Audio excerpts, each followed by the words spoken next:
Hey, it's Matt Bodnar, former Goldman Sachs private equity investor, Forbes 30 Under 30 alum. I've done more than $100 million worth of deals.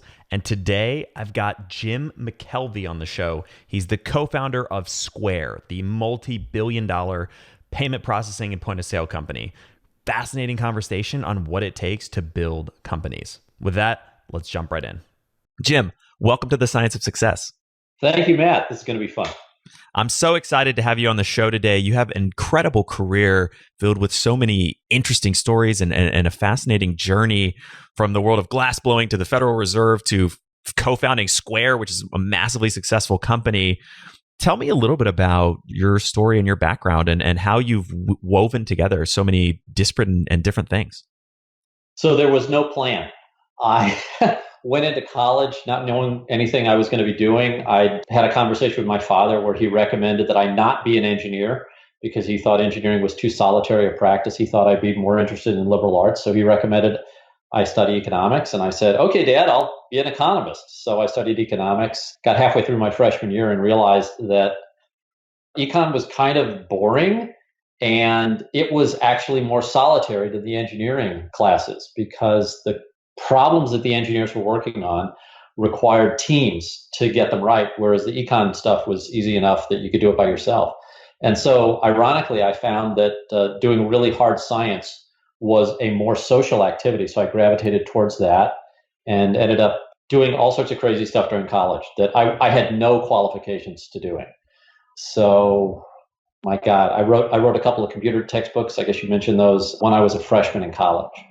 And I was not one of these kids that loved computers when I was a kid. I never played with computers. I never had a computer. I basically saw my first computer when I got to college. And I was so overwhelmed by how difficult it was to work with these machines. And then on top of that, I was really frustrated because the professor from my class had written the textbook and this thing was just garbage. Like it was terrible. And it was out of date and the programming examples didn't work. And I was so pissed off that I said to my roommate, I could write a better textbook than this. And he turns around and he goes, well, why don't you? And I was like, okay, I will. So basically on a bet, I decided to replace my professor's textbook with a textbook that I had written. And yeah, again, I had no qualifications for this, but it turns out it's not that hard to write a programming textbook. You just have to do a lot of work.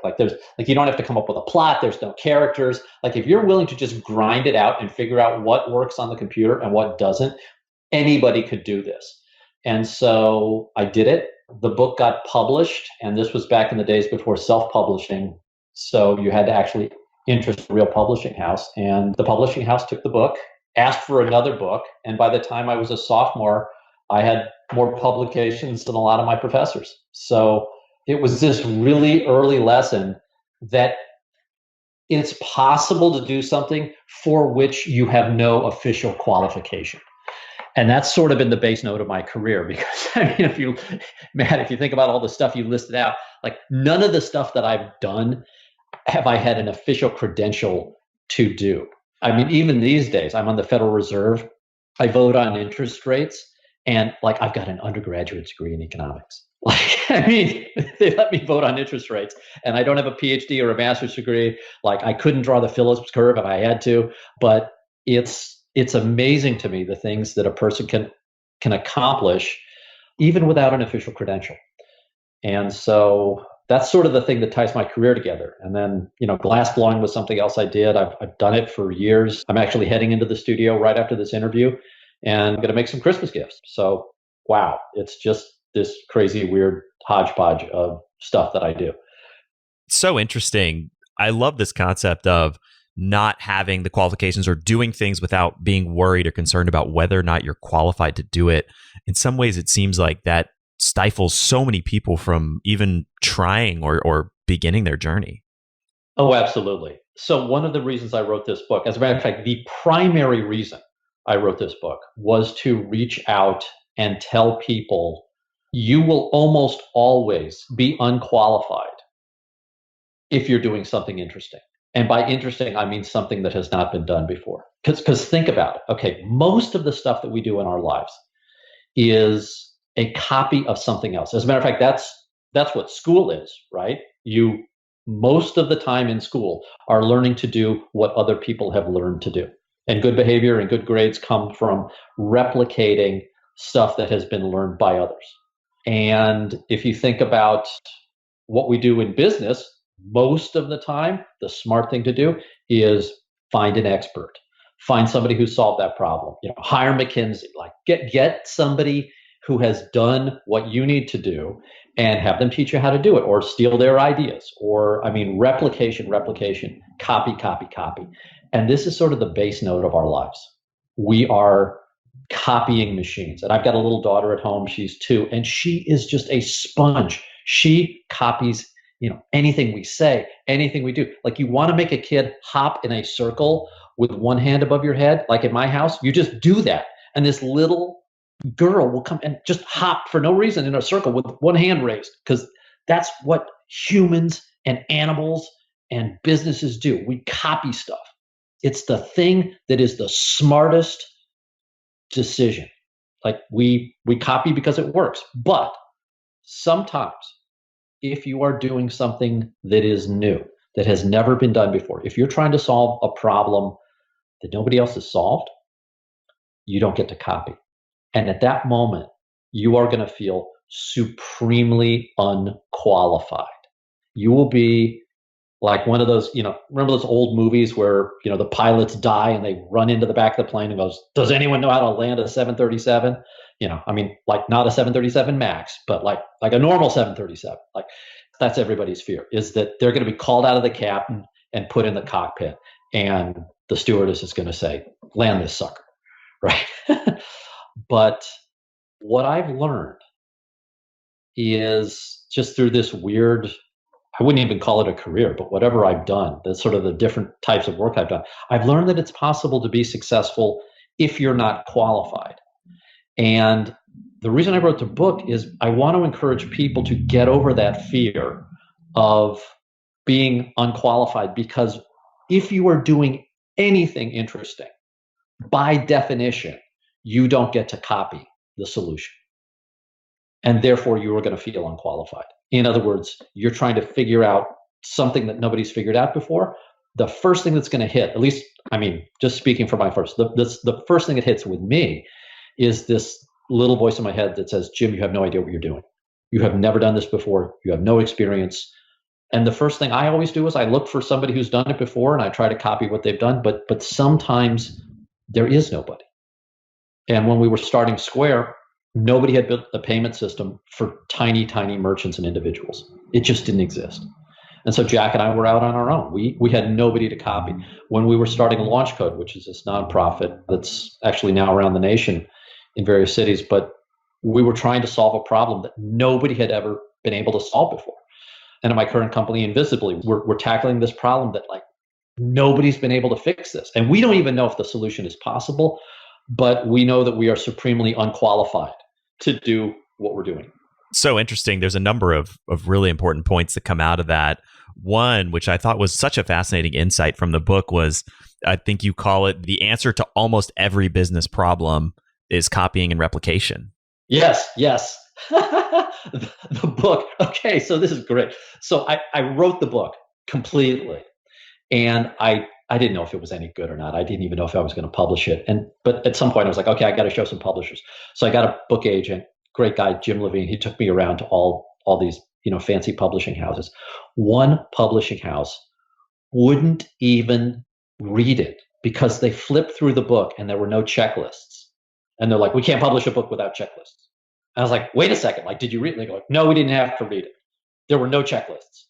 And I was like, wait a second, how do I give you a checklist for something that nobody has done? And the editor just looked at me and she's like, if you want a business book, you have to have a checklist. So there is no checklist in my book. So I was feeling kind of guilty as I was writing it. I was like, oh my God, I got to give them like one thing, So I gave the universal checklist, which is a 1 bullet point checklist to solve any problem in any existing business. So here it is. This is the great secret, the science of success. You will live up to your title, better than you have ever lived up to the title of this whole series. At this moment, I am about to reveal the universal secret of success in any existing business. Copy. Just do what everybody else does. Like, that works. Figure out what everybody else is doing. Do the same damn thing. Hire their people away. Copy their stuff. Just do the same thing. That almost always works. The only time that doesn't work is if you are trying to do something truly new. And so what I spend the rest of the book is for those people who don't want that one bullet point checklist. Because let me tell you, Matt, when you are doing something that is different from what has been done before, it feels so weird, and a different set of rules apply. And the rules that you're used to using, the ones that serve you every day as a human and as a, person who's working, or as a friend, as a family member, like, all the stuff that we do has this base note of copying. We are so comfortable copying. We are so good at it. We are literally genetically programmed to do it, that when you stop doing it, you are going to feel strange. And so I wanted to write a book for those people who have the ability to do something new. And I mean really new. And just feel weird, because they are going to feel weird. I always feel weird doing it, but I figured, maybe if I find some examples and give some principles and tell some funny stories, because believe me, when you do stuff that has not been done before, like, failure is your friend, and failure is funny. Like, failure is the basis of all comedy.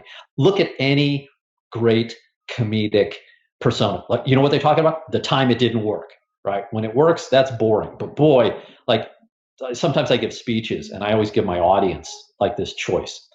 I say, would you rather have me tell you the story about how Jack Dorsey and I finally, after a year and a half of trying, convinced MasterCard to change their rules on card present aggregation, which was the single most important decision that allowed Square to exist. I mean, if MasterCard had not done that, I wouldn't have a company right now. There would be millions of merchants who couldn't process credit cards. Like, that was the single make or break decision. That was probably the single biggest business triumph in my life, and a great success. And it's an interesting story.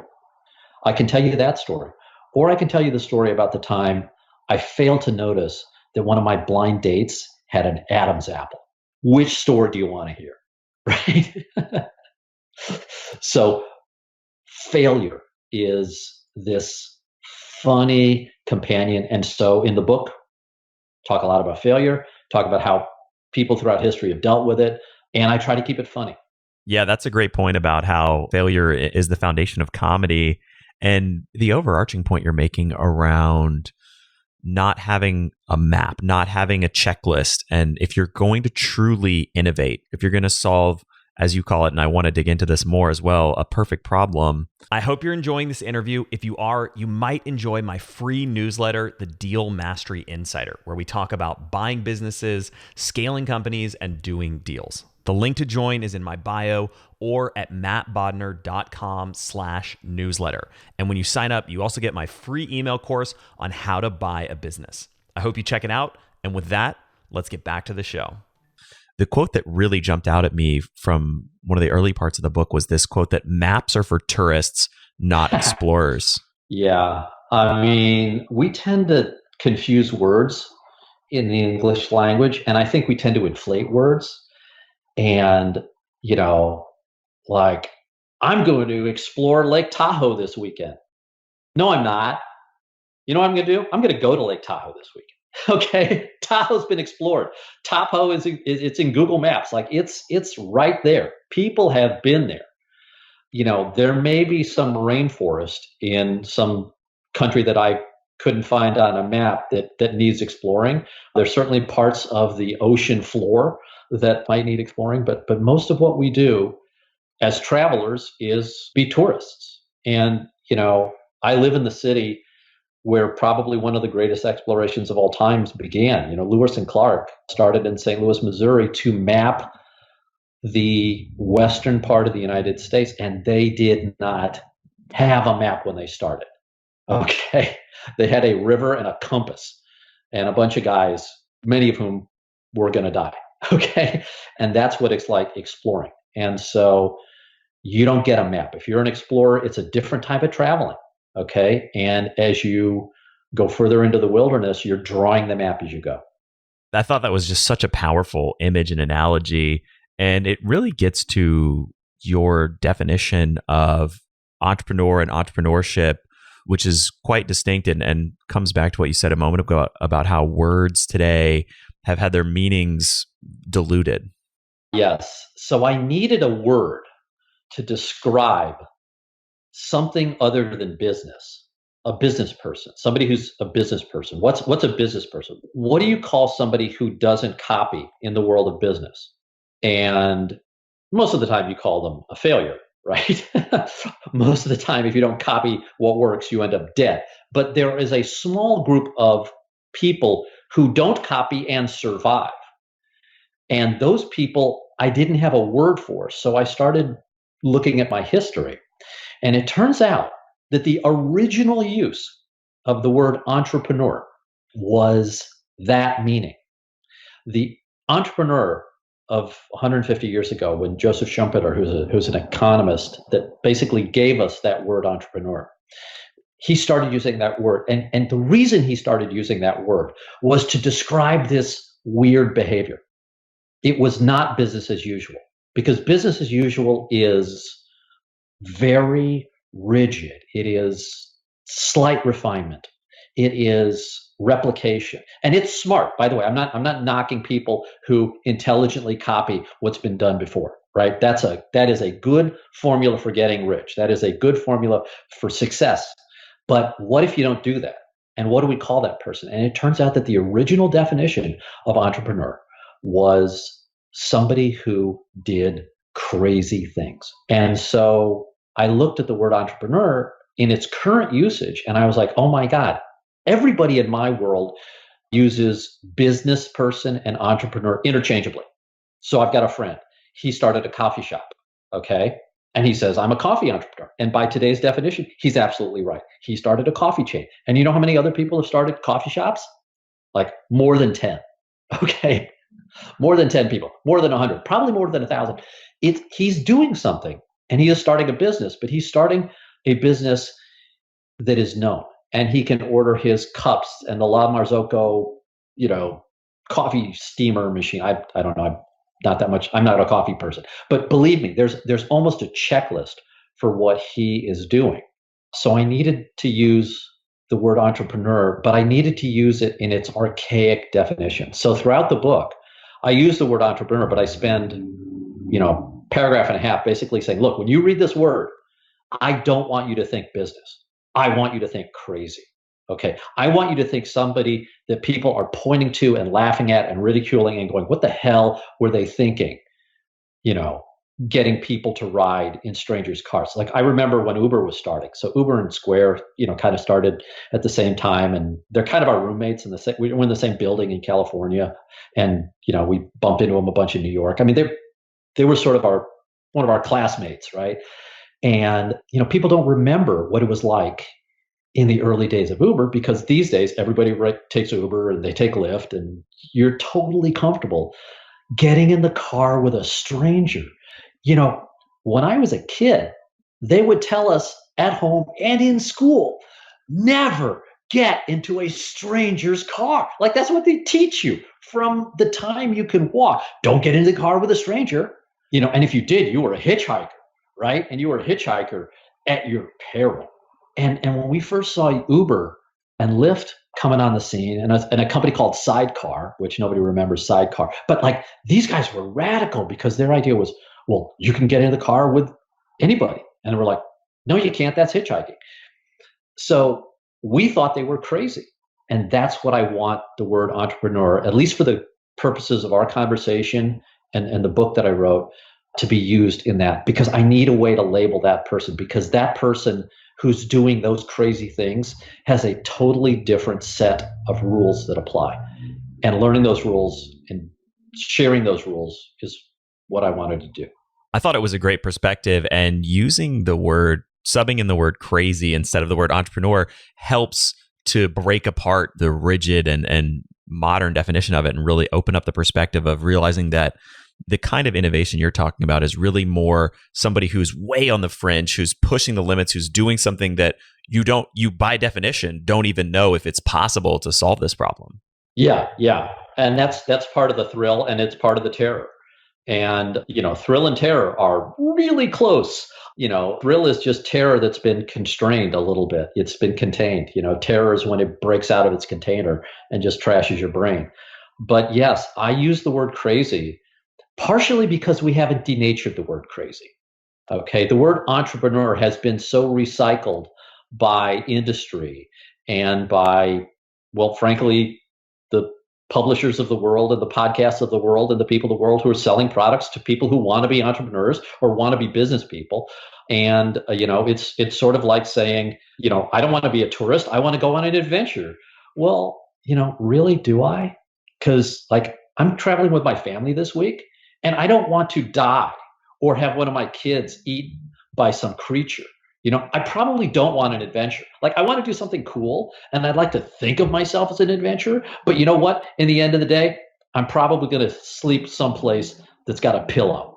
But even though we've worn out the word entrepreneur, the word crazy still has this sort of negative connotation. Now, some people are like, oh, I like being crazy. But I mean, if you're talking about the word crazy, it's not always a compliment, right?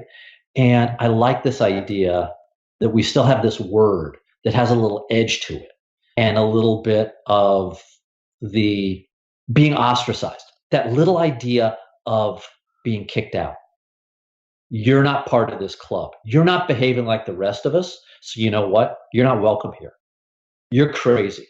And we venerate these people in hindsight. Like when they succeed, we say, oh, hey, great idea. We were with you all along. And you know what? They weren't. They show up when the exploration, when the adventure is over. What's up, everybody? This is Austin Fable with The Science of Success, and this episode of The Science of Success is brought to you by our partners at MetPro.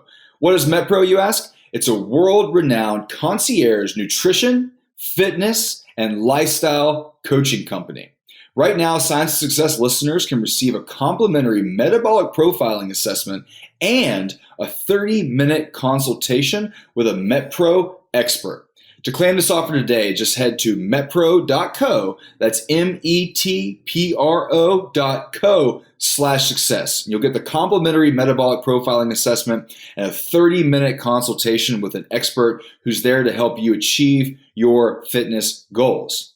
Your metabolism, what most people don't understand is it's constantly changing and it's adapting to your environment. And without identifying your specific starting point, it can be really hard to follow the right strategy. And that's where MetPro comes in. If you want to learn more, we recently released an interview with Angelo Poli, who's the founder and CEO of MetPro. He is an internationally recognized fitness and nutrition expert, the founder of MetPro. The conversation was great. We went really deep into not only MetPro and what it is and how it can help our listeners and the world at large, but also into the science of nutrition and really the science of accountability. One of the biggest things that I loved about MetPro was how accountable they held me. My coach was working with me every day via text, via email, via phone calls to constantly tweak my diet and make sure that I was getting the right nutrition to meet my goals. Again, Science of Success listeners are going to receive a complimentary metabolic profiling assessment and a 30-minute consultation with a MetPro expert. To claim this offer, just head to metpro.co. That's metpro.co/success and get started today. So that makes me come back to the other side of the coin, or the other piece of this equation, which is to be an entrepreneur, you have to be solving a problem that hasn't been solved, something that's on the frontier. And as you call it, a perfect problem. Tell me a little bit more about what that is and how to discover one. Okay, so I talk in the book about my concept of the perfect problem. And the perfect problem, it was just a thought experiment that I did. I said, okay, imagine every problem in the world. Okay, there are lots of problems. I love problems because problems are easy to see. If you say, here's an opportunity, I can't tell you if it's an opportunity or not. But if you say, Jim, this is a problem, I will say, oh, yes, that's a problem. Or, oh, no, it isn't. But problems are these beautiful, discrete things. Problems have this beautiful characteristic of being visible. So then I said, okay, let's consider all the problems in the world. Okay. Many of those problems have already been solved. Okay. So for instance, I'm going on vacation this weekend. I'm going to go to Lake Tahoe. A problem I am expecting to have in Lake Tahoe is I'm going to need food. Okay. And I expect that somebody in the greater Tahoe area has solved the problem of feeding me and my family. I just kind of assume that's a solved problem. Haven't been there. Okay. Can't prove it. Well, I guess I could probably prove it. I could go online, but I'm pretty darn sure that is a solved problem. And so imagine every problem in the world that's already been solved doesn't count. Because if you want to solve one of those problems, all you got to do is find somebody who solved it and copy what they did. Those are copyable solutions. So let's eliminate those. Now, say those problems are on the left side because I'm a visual person. Those are on the left side of the screen. Okay. Now, over on the right side of the screen, we're going to throw every problem that is currently unsolvable. I'm sorry, we do not know how to fix that. We do not know how to cure that cancer. We do not know how to make that car levitate. Like, we do not know how to clean up politics. Like, we just did unsolved problems. Okay. And then if you eliminate the problems that are unsolvable, we don't have the tools yet to solve them. What you're left with in the middle are what I call the perfect problems. And these are problems that are solvable problems, but their solution cannot be copied. In other words, this is something that you or your team or some other group of dedicated, hardworking people could solve if they tried. They can't solve it by copying somebody else's solution, but by God, if they try hard enough, those are solvable problems. And that's what I focus on. I look for these things called perfect problems. And the perfect problem to me is something, first of all, that you care about. So to me, a perfect problem has this other criterion, which is that you care deeply about it. Because if you're doing something that is entrepreneurial, and entrepreneurial in the traditional sense of the word, i.e., you're doing something kind of crazy, you are going to be very lonely. And you're going to receive a lot of negative feedback and a lot of teasing and ridicule, and basically just people will ignore you, and it's lonely and terrible. And you're going to need to sustain your energy through that period. Where does that energy come from? And the answer that I found motivates most entrepreneurs is they care deeply about a problem, and then they don't want to die. Okay. So caring deeply about a problem is when Lewis and Clark say, okay, we are going to head west into this unknown territory. We don't know how big it is. We don't know how long it's going to take us. We're heading west. Okay. Once you start on the path, then motivation is really simple. Don't die. What the hell is that? Oh my God, it looks like a bear, but it's 5 times bigger than any bear we've ever seen. It's a grizzly bear. You've never seen a grizzly bear before? Congratulations. Here's a grizzly bear. You've got a new problem. But you don't have any motivational issues, right? Run, shoot, I don't know, outrun the other guy, scale a tree. I don't know how you get away from a grizzly bear, but believe me, when Lewis and Clark first saw a grizzly bear, they didn't sit there and say, oh, let's have a motivational moment here. They were like, run. So you get this wonderful energy from a perfect problem that allows you to begin a journey. And then from there on, baby, it's survival instinct. You just don't want to die. You refuse to give up and let the bear win. That's a great analogy, and reminds me of something you said in a speech a couple of years ago around the difference between being bold and humbly persevering or humbly preserving. Yeah. So here's the thing about being bold. I have never been bold. I may have been crazy, but I'm not a bold person. I'm not a guy who does stuff that's risky. And for instance, I fly planes. I'm a pilot, and I have occasionally flown into situations where I was terrified. Okay. Like if you're in a tiny little plane, like, one engine, I fly a crummy old plane from the 1960s. Okay. It's a Mooney M20 Charlie, great little plane, really solid. Built, during the space race. It's old, it's clunky. It's not a good plane to fly into a storm with. Okay. You're an idiot if you fly into a storm. You're an idiot if you fly near a storm. And one day I was an idiot. I got, almost caught in a storm and I was terrified. I mean, just terrified. But it turns out that I've done enough stuff in my life where I have been terrified that I'm actually able to function even though I'm terrified. So I was able to fly the plane, not because I'm a bold pilot, but because I'm actually good at being a terrified pilot. Like if you scare the crap out of me and then say, here, Jim, land this, watch your airspeed, watch your altitude, talk to, the controllers, get the plane on the ground safely, get out of this situation. Even though my hands are sweating and I am probably, as scared as I've ever been, I can still function. And so I hear a lot of people give advice, sometimes from stage. I sometimes hear entrepreneurs or people who've been very successful give advice to audiences. And they tend to spin it a little differently. They tend to tell these hero stories about how they were so bold and how they were so brave and how when everyone turned against them, they didn't care. Well, I mean, I care, okay? I don't like that stuff.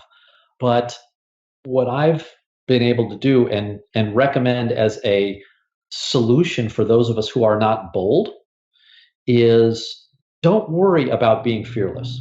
Don't worry about boldness. Don't worry about overcoming your fear. I would say the trick is to just begin, okay? Begin the journey. Understand that you will take that first step and the second step and the 27th step.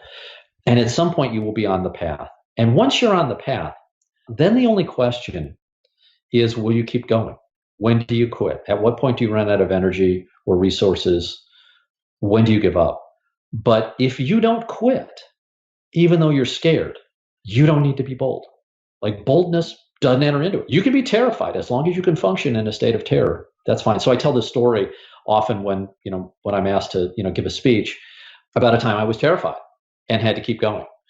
And I guess you saw one of those speeches, but like that's to me the essence of what the rest of us need in order to solve problems. Because look, let me tell you this, and this is the reason I love your podcast. Okay. The people who listen to this podcast are interested in bettering themselves. They're interested in building new things. They're interested in somehow moving the world forward. Now, they may be interested in just, moving their careers forward and copying, and you get no judgment from me on that. That's cool. That works. By the way, you're smarter than those of us who are probably going to do stuff that might not work. Okay. But now let me address that second group, the people who are going to do stuff that might not work. Because if you're in that group, you are going to feel really scared alone. And I wanted to reach out to that group and say, look, a lot of the advice you hear is crap. Okay. Because what about the person who has the ability to solve a perfect problem? They know what they want to do. They want to do it. They're going to go up against incredible odds and they're afraid. And they say to themselves, oh, I'm probably not qualified to do this because I'm afraid. And I know when I'm afraid for a good reason. So I'm not going to get into a car with a stranger, or I'm not going to do this thing. And I'm telling you, that's a load of crap. You've been told your whole lives to be afraid for very good reason. That fear saved your life hundreds of times growing up, and it saves your life, probably several times a year just as a sentient adult. But sometimes that fear stops you. And the time to be afraid is when there is a known problem. If it's an unknown problem, your fear is still there, but it is now kind of irrational because how do you know? Nobody's been there. And by the way, in business, nobody kills you. Well, like in most businesses, but like any of the businesses I get into, I almost got into a business that would kill me. I was in a roofing business for a while. That almost killed one of my guys. We fell through a roof, 20 feet through a roof, bang.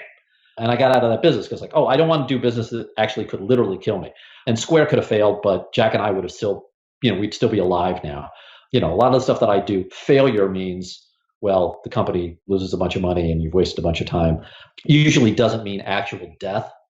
But again, your brain is not good at differentiating death fear from just sort of lose your money fear. So I try to address that. That's such a great point. And the fact that the way that our brains evolved means that we can't really distinguish between existential mortal threats and business threats.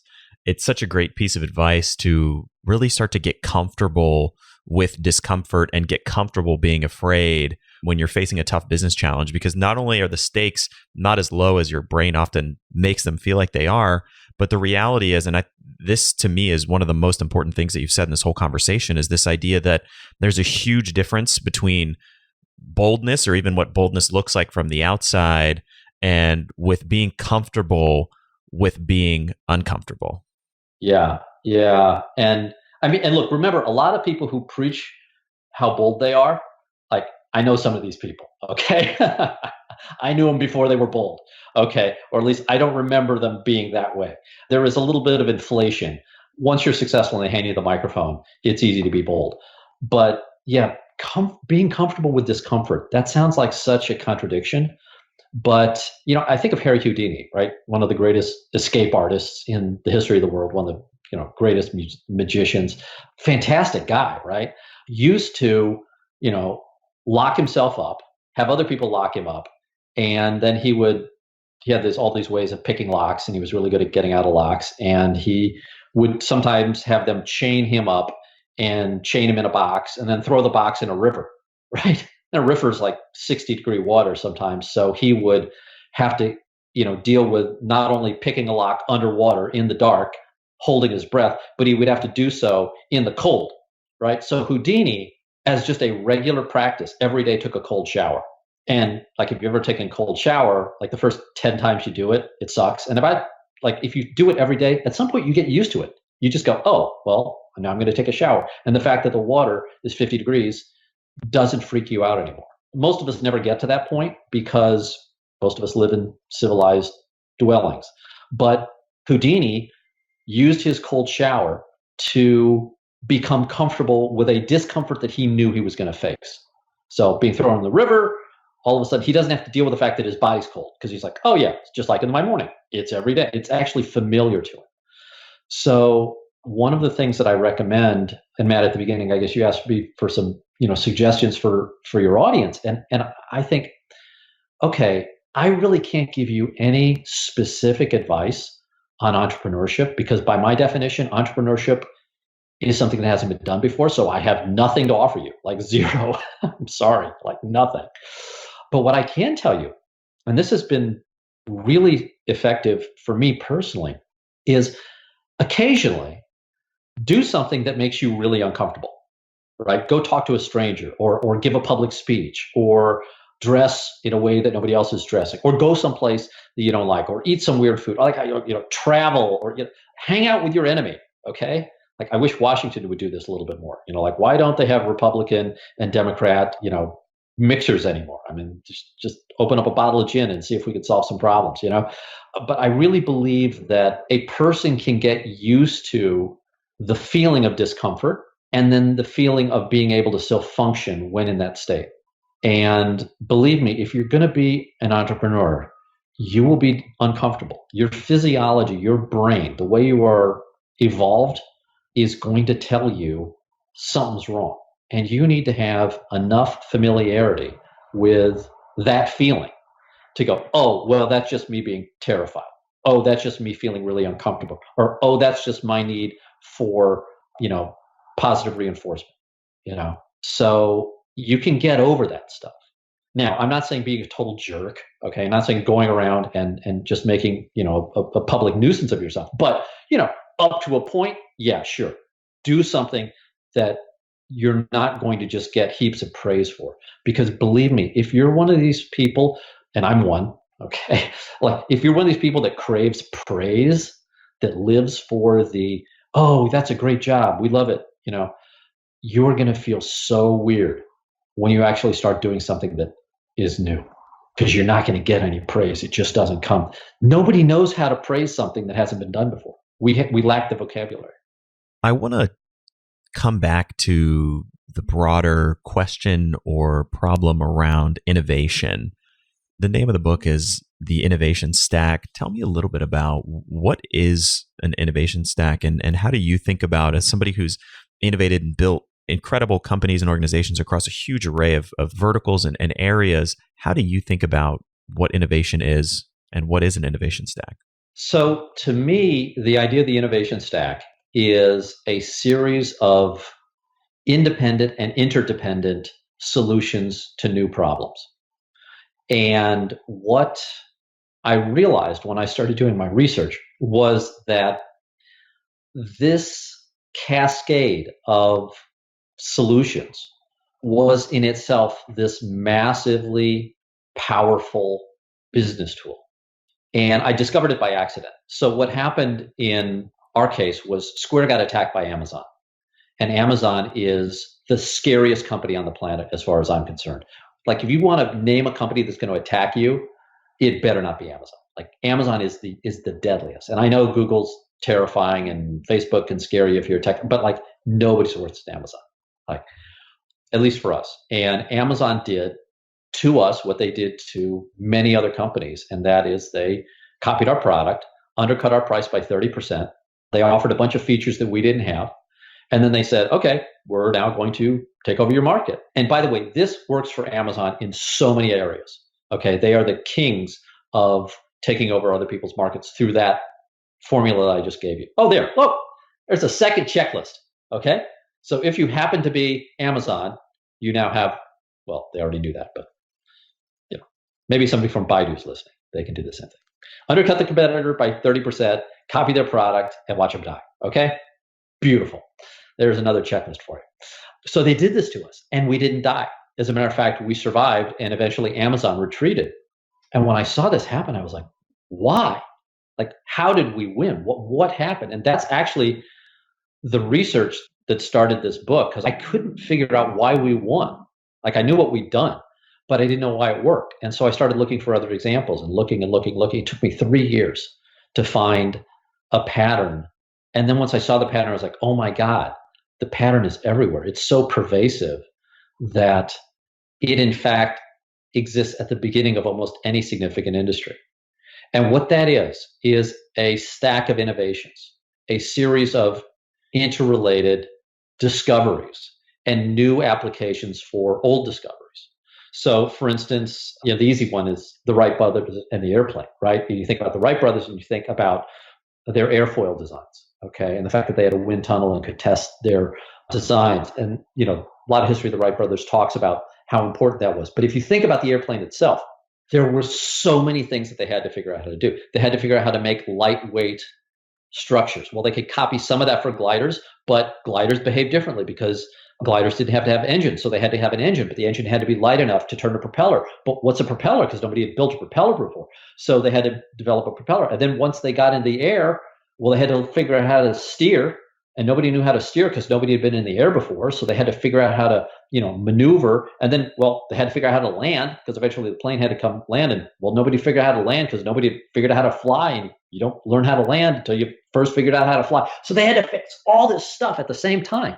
And what they ended up doing was not one or two things differently, but they did like 15 or 20. And that to me is what an innovation stack is. It's this interlocking, interdependent solutions to problems. And the way these evolve is so interesting.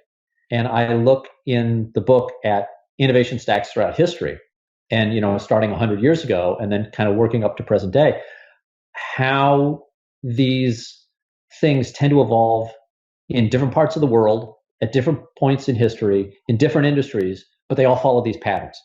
And so that's what we discuss. We talk about the patterns. So the hope is that somebody who is building a solution to a new problem or to an unsolved problem, to a perfect problem, is most likely not going to find one solution. What they will do is they will start with one thing and they'll fix that. And then the solution to that problem will probably cause other problems. Okay. So take the Wright brothers. Well, they need to make the plane move. So how are you going to do that? Well, how about a propeller? Okay, but now you got to turn the propeller. So you got two sources of power. You either got the human, you can like make him pump a bicycle pedal. And the Wrights were, they owned a bicycle shop. So they kind of thought, well, human power works for bicycles. But if human power isn't enough, well, you have an engine. Well, now we got to make an engine. Okay, so they got an engine. Problem with the engine is it weighs 50 pounds. So now your whole aircraft has to support 50 pounds of engine. So now your light little glider just turned into a much heavier structure, and now your wing spars have to be heavier, and all your control surfaces have to be stronger. And like solving one problem causes other problems. And what happens in the course of solving these new problems is you end up in one of two places. You either end up dead because you fail to solve some problem at some point. So if the Wrights had not been able to strengthen the frame of the airplane to the point where it would support the engine, well, the plane would not have flown. It would have broken in half. But they solved that. And then the other option is you end up solving all your problems and eventually come up with this stack of interlocking innovation. And that is what I call an innovation stack. All right. So correct me if this is a mischaracterization, but the idea is that when you start to solve a really unique, difficult, as you would call it, a perfect problem, you initially come across one innovation that then unlocks another problem or challenge, and then you create another innovation to solve that. Eventually, these sort of stack together in a way that you've built a backbone or some sort of competitive differentiated structure, as you called an innovation stack, that then helps that business even stave off or defeat some brutal competition, in the case of Square, Amazon coming in and trying to destroy the company. Oh, yeah. And in every case where I studied one of these companies that had evolved an innovation stack, these companies were viciously attacked. I mean, what happened to Square, like we were just attacked by Amazon, okay? Like that was not nearly as bad as what happened to some of the other companies that I studied. You know, we weren't banished from our home country, okay? We weren't kicked out of the United States. Like that happened to one guy. Like we weren't attacked by the federal government. Like that happened to another guy. Like, you know, there are worse things than being attacked by Amazon. And I chronicle a lot of that. But the durability of the innovation stack is amazing. And it's not just one thing leads to another, but it's this snarly mess of interrelated effects. So that, for instance, if you make one change to one thing, and that changes, let's say, the way your customer has to use your product, well, now you've changed how the customer interacts with your product, and you may have changed the way the product is delivered, which may change something else. So all of these things eventually interrelate. And there's some great examples. I know we're running out of time, but there's some really good examples in the book of how these innovations all stack together and build on one another, from the cheap hardware component of Square and how that enabled you to have lower acquisition costs and lower barriers to onboarding, to Southwest and the standardization of their fleet and all of the synergies that came out of that. So many interesting insights from this business model, this perspective. It's a great way to approach solving any difficult problem. Yeah, I think it's a good framework to have. And, you know, I've got 2 young kids, and the first thing you know about being a parent is your kids never listen to you. And I thought, well, my kids are never going to listen to my advice. But maybe if I get hit by a bus or something happens to me and I wanted to pass 1 or 2 messages into the future to my children, like this would be what I'd want to pass. I'd like to have my children feel that they are powerful enough to do things that have not been done before. And I wanted to pass that on to everybody, not just my kids. But when I was writing it, you know, I had this idea that, you know, somehow something had happened to me, and these were the only words that I could leave behind. And, you know, that's a tough lesson to pass on. And so what I wanted to do was make it as funny as possible to read, and then to, you know, sort of confess that, yeah, I mean, I've had a lot of stuff go right, and hopefully some more stuff in the future will go right. But boy, the real skill that I want to get people comfortable with is when things go wrong. And how do you handle that? And what do you do? And what have people before you in history done? And how do they feel about it? And so to bring this all the way back, and you shared some great strategies throughout this conversation, but for listeners who want to concretely implement one thing that we've talked about today, what would be one piece of homework or one action item that you would give them to start taking action in some way? So, and I don't think I discussed this in the book. I honestly don't know. I don't know if this is in the book or not. It was there for a while, and then I think I cut it out. But I have this idea of a personal energy score. And I always think of things that I do either increasing or decreasing my energy. So for instance, get a good night's sleep, increase your energy, eat well, increase your energy, get some rest, hang out with people that make me laugh, increase energy, go to long meetings, decrease energy, get a subpoena, decrease energy, be in a room that's too cold, decrease energy. So I'm constantly sort of looking at my day and my week, and I guess more than that, as things that either add to my energy supply or decrease my energy supply. And by the way, if this is not in the book, I promise on jimmckkelvey.com, I will put this essay because I know I've written about it. And it's a great trick. Like Matt, you want a trick? Here's a trick. Personal energy score. Manage your energy. And the idea here is that you want to do things that increase your score and consciously catalog them. So for instance, I have terrible taste in music. As a matter of fact, my taste in music is so abhorrently bad that I don't even tell people what I listen to. And as a matter of fact, I'm embarrassed by it. I jealously hide my Spotify playlist sometimes.